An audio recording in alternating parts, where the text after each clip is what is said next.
Welcome to the AFCEA Leadership Forum 5 Question Series. I'm Fred Francis, for 30 years a senior correspondent with NBC News, and privileged now to be working with AFCEA to bring to you some very special guests to share with us the insights that made them significant leaders. We're delighted to have with us today Admiral James Loy, who, when he was Commandant of the Coast Guard, modernized that 90,000 person organization. He later went on to complete 45 years of public service as Deputy Director of Homeland Security. While in that and other roles, he was intimately involved in all aspects of consolidating 22 separate agencies into one unified cabinet department while managing the day-to-day activities of that agency. Clearly, Admiral Loy knows a thing or two about leadership. So thank you very much for being with us. So if you don't mind, let's begin. Sure. Okay.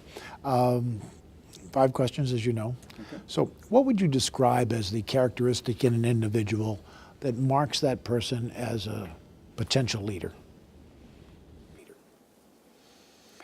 I think the most concise and descriptive version of that to me has always been when you see someone who, together with others, gets the job done, whatever the job may be, small job, middle-sized job, or big-sized job. When you have an individual who surfaces as the evident leader that takes a group of people and finds a way to get done whatever the mission was that was assigned to that group, that sort of jumps off the page to me as the evidence that that young person, or middle-aged person, or old person for that matter, has what it takes to be recognized as a good leader. That person who's assigned that position? Either assigned or naturally emerges from the group. Often you'll see in small task forces or assignments to get something done in the middle of an organization. It's not necessarily the administrator or the director or the commanding officer or the whatever, but rather it's that person that finds a way to emerge from the crowd as the one around whom people can gather and follow a concrete direction in the business of getting the job done. So what's the most important skill for a leader? I think it's a balance. Leaders have to have the balance between recognizing that their responsibility is to get the job done, but that the way most potentially for making that happen is to gather from the crowd those various elements that are going to be critical to the doing of that, to the getting the job done piece. So, I mean, it's a little bit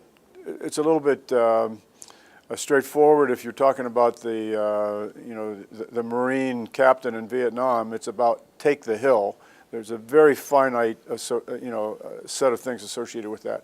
But in most tasks, in terms of government leadership, the opportunity is almost always there to collect the best ideas around you, shape those in such a fashion that you can identify the progress that needs to be made. And the people that can do that stand out. So, what are the indicators to you as a leader that a particular style, a leadership style, is either working or failing when you look on? Twofold to me. One, if you have not progressed down the road of metrics that you have assigned in terms of getting that particular mission accomplished, obviously you have to ask the question as to why that's not happening. And the second thing, which is invariably evident, is that the people responsible for doing it and the guy or gal in charge of making that happen aren't a very happy lot. So I look around for frowns instead of smiles, and when I'm looking at a whole bunch of people smiling on their way to accomplishment, my sense is that they have been led well along the pathway. But if I see a lot of frustration, if I see a lot of frowns at the other end of the table, my sense is there's problems here, and perhaps it's about the leadership. Are you saying that everybody under you, Admiral, had to look happy as well as be happy? Not at all. I mean, there were many, many moments when there were frowns at the table. And that is that crucible that you have to watch as a leader to make a judgment that might be time to exercise something different here, because it seems that whatever you're doing is evidently not working. So my sense again was you have the practical realities of being able to, if you've done your homework well and you've planned your project well and you know where you're going, as opposed to the old aphorism about if you don't know where you're going, any road will take you there. If you're not marching down that metric-based road of progress toward the goal at the other end of the day, getting the job done, that's the practical evidence that can be on the table. But in the social evidence around that, this whole notion of people getting things done, even in the midst of crisis, you can bring to a crisis leadership or management challenge the wherewithal that allows people to actually enjoy that accomplishment process over time. For the moment, they may be glued to the table in terms of a 24-hour day or whatever's appropriate to have their piece of the action accomplished. But somewhere along the line, there's a recognition that this is going well. And if you see people that are positively reacting to this is going well, there's good leadership engaged in that project. So I'd like you to share with us, in your 45 years of service to the American people, what you recognize as your greatest failure in leadership and what you learned from that. Yeah, I guess when I look back on those opportunities, you have to break them up sort of into operational activity, which I love dearly and remember both successes and failures there, and then the more corporate kind of activity as being, administrator in Washington. The contemporary one. Yeah. So for me, I think it was probably watching the joint venture disintegrate a little bit that I had designed with respect to how the modernization program known as Deepwater for the Coast Guard to modernize the Coast Guard's capability to do its work offshore. When the Lockheed Martin, Northrop Grumman joint venture, which was designed because I was convinced that at the time we had to embark on this modernization effort, but we did not have the acquisition oversight capability internal to the organization to watch that carefully.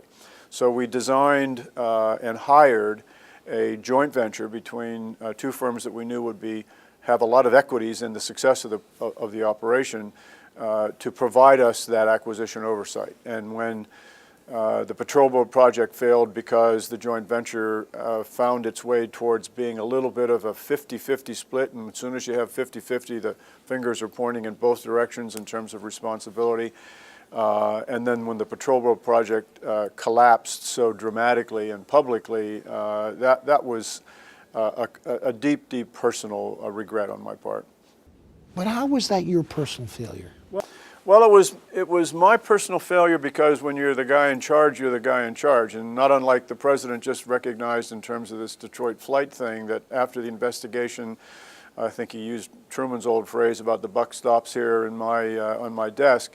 So ultimately, there's a responsibility on the part of the person who is responsible. But for me, I was also deeply involved in the design work of this joint venture piece. So recognizing that it was extraordinarily important that we press on with the modernization effort, because Lord knows in this town, budgets get off to the right time and time again. And we were designing a 25 or 30-year-long program in terms of modernization of the service. I'm delighted to report today that it's sort of on track. All the major cutters are on the timeline associated with them. The patrol boat project has been fixed and is now a project that has had its RFP on the street, a nice, clean competition for the job, and it's now been let to the right builder.